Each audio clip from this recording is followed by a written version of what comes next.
Mga boss, basahin natin to. Itong loyalist ni PBBM, kilala niyo ba to mga boss? Isto, si mga bobo.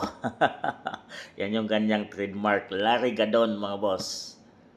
Gadon sinabing hindi nagugutom mga mahirap ngayon sa ilalim ng administrasyong Marcos. Aniwala ang dating abogado at ngayon Presidential Advisor on Poverty Alleviation, Larry Gadon, na hindi nagugutom ang mga mahirap ngayon dahil sa programa ng gobyerno. Ayon kay Gadon, umabot na sa 1.7 million ang umalis na sa programang 4-piece na nangangahulugan na hindi na nila kinakailangan ng tulong mula sa gobyerno.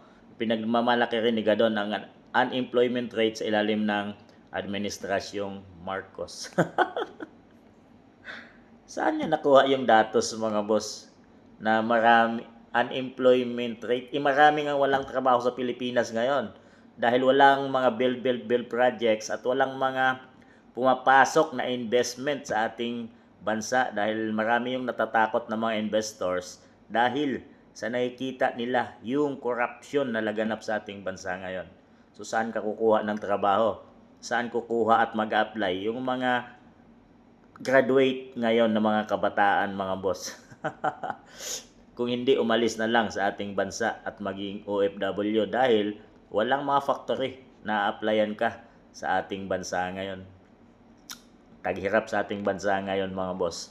At wala na raw nagugutom nang dahil sa 4-piece.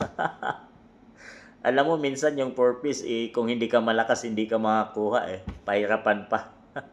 Palakasan din yan sa mga barangay ninyo, sa mga lugar ninyo mga boss. Yan ang katotohanan.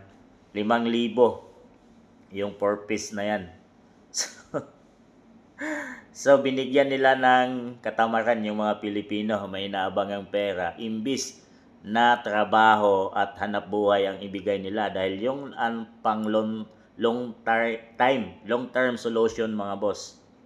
Hindi yung paasahin mo yung mga Pilipino sa ayuda. Kung di, bigyan mo ng trabaho para habang buhay na mabubuhay at magkakaroon sila ng responsibilidad sa pamilya nila. Hindi yung aasa ka sa tulong ng gobyerno sa pamamagitan ng 4-piece program na hindi naman na ibibigay sa lahat. Mga boss, yan ang katotohanan at pahirapan pa kunin sa mga barangay ninyo. Kung hindi ka malakas kay kapitan, kay mayor, di mo makuha yan. Talagang maghihirap ka muna. Ano nga yung nakain ito ni Gadon? Siguro sila lang yung nabubusog sa sinasabi niya. Sila yung hindi naghihirap ngayon mga boss dahil sila yung nasa pwesto. Pero bulag yata tong taong to. Karamihan sa mga Pilipino ay walang trabaho, nagugutom at naghihirap. Yan ang katotohanan, Larry Gadon. Bakit di mo ikutin ang buong Pilipinas? Hindi yung nasa Malacanang ka lang.